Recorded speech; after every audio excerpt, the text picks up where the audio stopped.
Okay, we are inside Southern Comfort. This is a 1271 Detroit diesel, 650 horsepower, two-stroke diesel. So very powerful engines, old school. They don't really make two strokes anymore, but if you ever hear an old bus or an old engine fire up, old diesel, there's a very, very distinct sound of a Detroit firing up and running, which I love. I wake up and run outside, see what Detroit's firing up and pulling off the dock. So this is what this is here, and I've got a couple of videos of this thing running while we're tuning it up and stuff like that.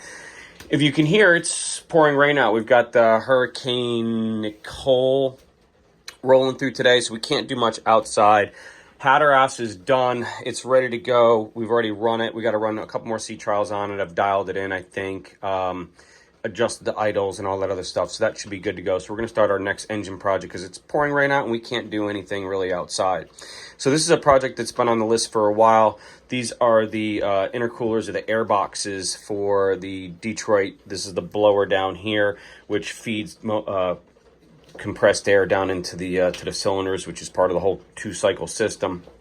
And basically, Detroits are kind of interesting and cool because a 4, a 6, and an 8 cylinder make up basically a Detroit. They just kind of slap them together, so it's kind of neat. So 12 is basically almost 2 6s. So here's an air box, there's an air box. So all the parts are really interchangeable. So we're going to rip apart these air boxes. I don't know if you can see or not, but on the back side, let me zoom in here, there's some corrosion that's going on right in there. And so seawater rolls through here and cools the boxes on the inside, and that cool air is what gets put into the engine. So the gaskets are probably old, leaking. I'm sure I'm going to have to do some work with these air boxes because they're corroded a little bit. So we're going to try and prevent that. It's been going on for a while. The last owner didn't really take great care of it. So like I said, that's why we've done so much work to these engines. So this is kind of like one of the last things that we're going to do. I've got all the gaskets in stock for both engines, roughly $1,000 or so basically in gaskets, and then I'll see what kind of machine work I'll have to do on these boxes and check the air boxes as well, or the blowers, and see if everything's good on that, and then we'll go through, clean everything up, and paint them. So we're taking everything apart now. All the clamps and hoses, everything's got to get taken down. I've taken off the linkage already on here. These are, you can hear that, that's a flapper. So that actually is connected to here, and this mechanism right here is attached to that. And that goes up to both the bridge and the pilot house. So that's basically our, as we say, our oh shit button. So if we start getting a runaway diesel, we, especially on a Detroit, because it'll just basically start working on its own oil and burning that, you pull this lever right here up on the bridge, and that will shut down and drop both flaps for the intake air, and then theoretically shut it down. It's kind of like the old saying, what is the Detroit manual used for? Matt, what's the Detroit manual used for? To shut the engine off. There you go. Throw it in the intake. Throw it in the intake, and it'll shut it down. So that's what a Detroit diesel book's made for. Other than that, it's pretty simple. So we're going to start ripping all this down, and hopefully when we get this off, I'll show you some more stuff. Okay, it's probably hour and a half, 2 hours after we've started this. Pretty much got all the turbos ripped back to the turbo. We took the collar off. There's some debris in there, so we're going to try and take that collar off and get that cleaned out. Same thing on this one. I've got the air box off of this side, the back side. Came off really easy, and if you look inside of there, that's your blower.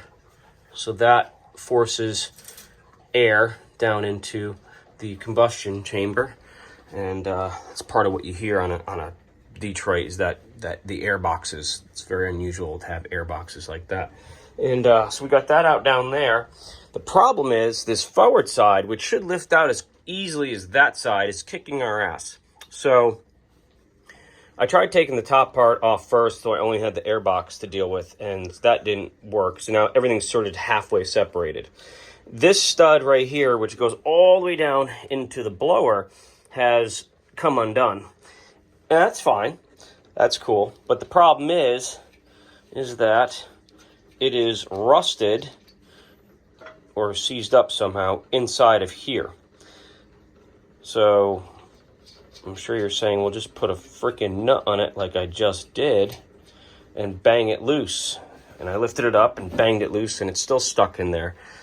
And then this one here on the back side, if you can see that one moves, or that one, but that one doesn't move. So this one's also stuck. And this one is, the stud is still actually in the blower. So you say, well, why don't you put 2 nuts on here and then tighten them down and then just undo the whole stud?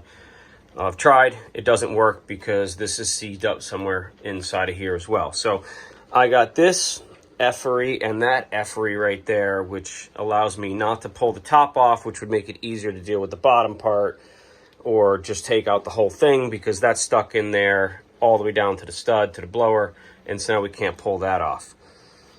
So we're almost there, but we can't get there. This should have been, as with everything else, an easy project. But it's not. So, and we're probably gonna end up taking the blowers off too. Just get those sent out and cleaned up, and why not while we're here. We'll see what happens. So this should have been an easy job. We should have been done by now. Thank God it's only 2:30, so we've got an hour before coffee. We'll see if we can get it off before then, and then I'll show you what the inside of this looks like. Okay, so less than 5 minutes after I just did that last video, I finally got it off. And you can see that this was our problem right here. It was all, if you can see it or not, rusted, and it doesn't take a hell of a lot for that to happen. Let's see how dirty this is. So this is where the air goes through, and inside of here, it's probably tough to see. Coil, coil, coil, and there's a whole row of coils in here. So that's where the salt water goes through, and the air goes in between these coils, which cools the air before it goes in. And there's a plate here, which went on top. Again, you can see it's a little bit rusted, and I think we dinged it just a little bit to try to get this damn thing out of here.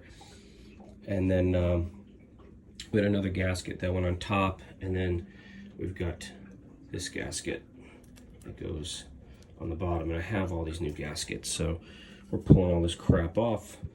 We're going to send it out for cleaning and pressure testing, and then so we'll probably take the blowers off. We'll see how it goes, and get everything cleaned up, put back together again, and hopefully we'll be back in business. And yes, I'm sitting on top of the engine while we do this. That's how big these 1271s are. So hopefully we'll be able to just pull this right up and off now. We'll see what happens. They're still kind of heavy, so we'll do that right now.